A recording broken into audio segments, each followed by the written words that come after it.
New today, the mayor of Seattle showing frustration while cleaning up the city. He made his remarks while he asked people to dedicate a day of service to the city to paint over graffiti and clean up neighborhoods. Fox 13's Matt Markovich tracking the details on what kind of impact the mayor's comments may have. Matt, that's a big job he's talking about right now.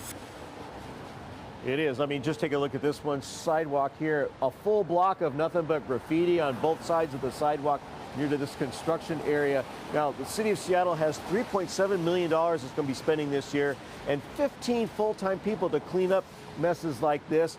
Now, the state of Washington will spend about a third of that on the entire state of all the graffiti removals on every single highway. And Seattle's mayor would like to see the state to step up a little bit more in Seattle.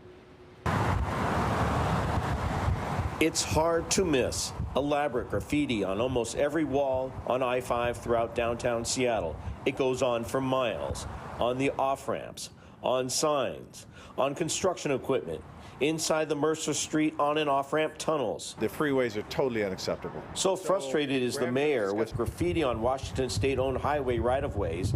He's considering tearing up a long-standing memorandum of understanding between the city and state over who's responsible for the homeless and graffiti on the right-of-ways. Do we need to revisit that and revise it or terminate it and start a new one? Because I do not want to move at the pace by which the state may want to move. I want to move at our pace, which is fast. The mayor was in Seattle's Little Saigon declaring May 21st as One Seattle Day of Service, encouraging volunteers to paint over graffiti in their neighborhoods on that day.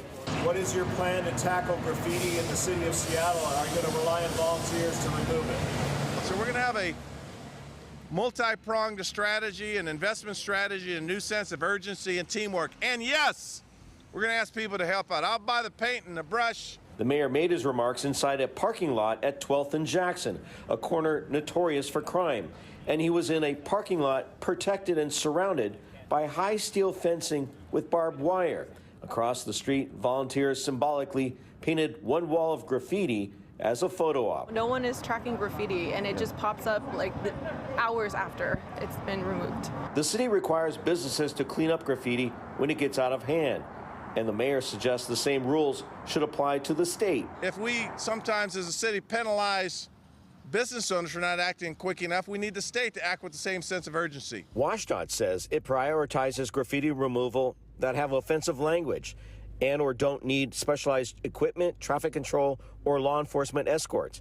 And vandals who do graffiti take great risks to get to locations that are very dangerous and difficult for crews to access. These vandals take risks that we cannot.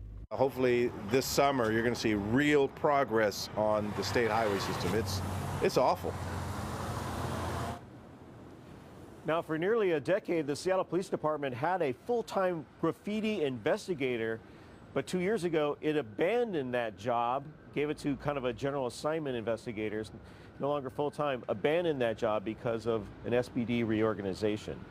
Live in Seattle, Matt Markovich, Fox 13 News.